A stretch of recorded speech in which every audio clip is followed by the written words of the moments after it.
Assalamualaikum students. As you all know, we have completed our respiratory system, in which we have discussed about the organs which are related to the respiratory system, in which the main organs of respiratory system is the lungs, and also there are some more organs that are related to the respiratory system, that is trachea, pharynx, larynx.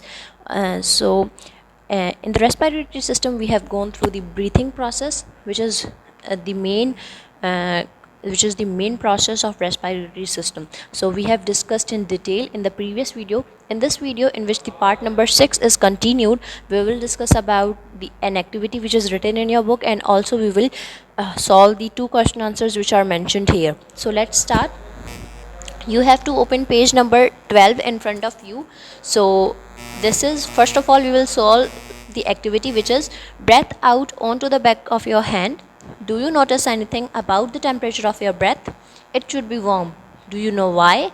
As the air travels from your lungs through the trachea and pharynx, it picks up heat from inside your body. So even in really cold weather, you may breathe in cold air, but you will always breath out warm air. Activity में आपको क्या करना है कि जैसे हम सांस लेते हैं, हमें पता है सांस लेते वक्त हम एयर अपनी बॉडी के अंदर इनहेल करते हैं और फिर एक्सेल आउट भी एयर ही करते हैं. डिफरेंस ये है कि जब हम इनहेल करते हैं तो हमारी बॉडी के अंदर O2 जाती है, और जब हम एक्सहेल करते हैं, मतलब ब्रेथ बाहर निकालते हैं, हवा बाहर निकालते हैं सांस लेने के दौरान, तो CO2 हमारी बॉडी से बाहर आ जाती है.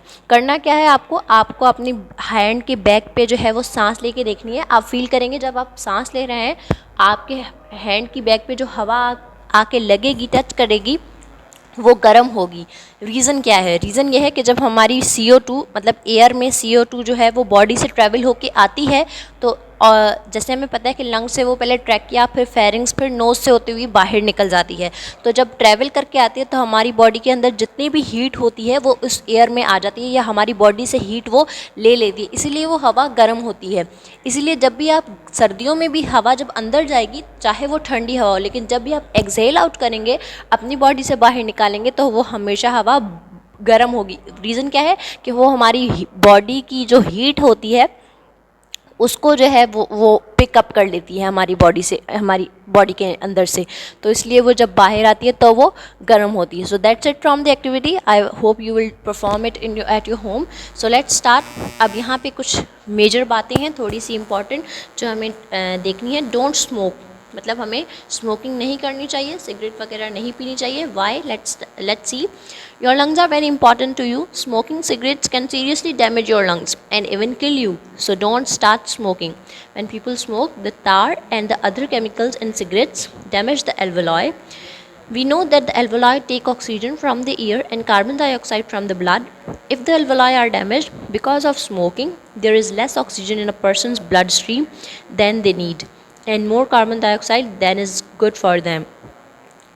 That is why smoke often cough and wheeze. They are short of oxygen. Smokers, okay? होता क्या है, हमें सिगरेट नहीं पीनी चाहिए. रीज़न क्या है कि हमारा जो स्मोकिंग होती है, हम जब सिगरेट पीते हैं उसमें बहुत ज़्यादा केमिकल्स होते हैं, निकोटीन वगैरह होता है, तार वगैरह होता है. ये सारे ऐसे केमिकल्स हैं जो अंदर जाके हमारी जो एल्वोलॉय है, क्योंकि एल्वोलॉय वो सरफेस है, वो जगह है जहाँ वो एल्वोलॉय क्या करता है, हमारी ऑक्सीजन को निकाल के ब्लड में डालता है और ब्लड से CO2 निकाल के वापस बाहर बॉडी से भेजता है. तो अगर वो जाके एल्वोलाई को डैमेज करते हैं, कौन डैमेज करते हैं?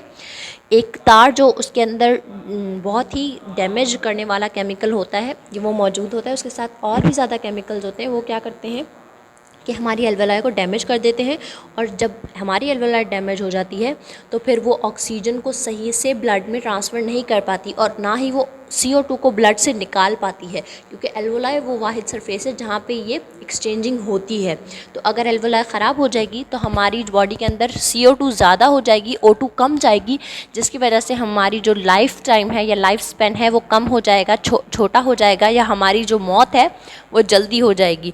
इसी वजह से जो स्मोकर्स होते हैं, क्योंकि उनकी बॉडी के अंदर कार्बन डाइऑक्साइड ज़्यादा हो जाती है और O2 कम होती है, उनको जो है वो कफ होना शुरू हो जाती है, खांसी वगैरह होना, और सीवियर कफिंग हो जाती है, जिसके बाद फिर वो कैंसर भी कॉज कर सकता है, लंग कैंसर वगैरह. So you don't have to smoke because lungs are very important to you. So now we will, so you have to skip the smoking. Now let's come to the question answers, in which we have two question answers. First is, name the organs that make up the respiratory system.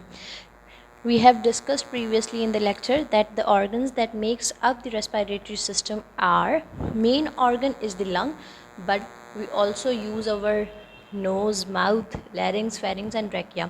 So you have to mention here that the main organ in the respiratory system, or the main organ which makes up the respiratory system, is the lung, but we also use our nose, mouth, larynx, pharynx and trachea. Okay.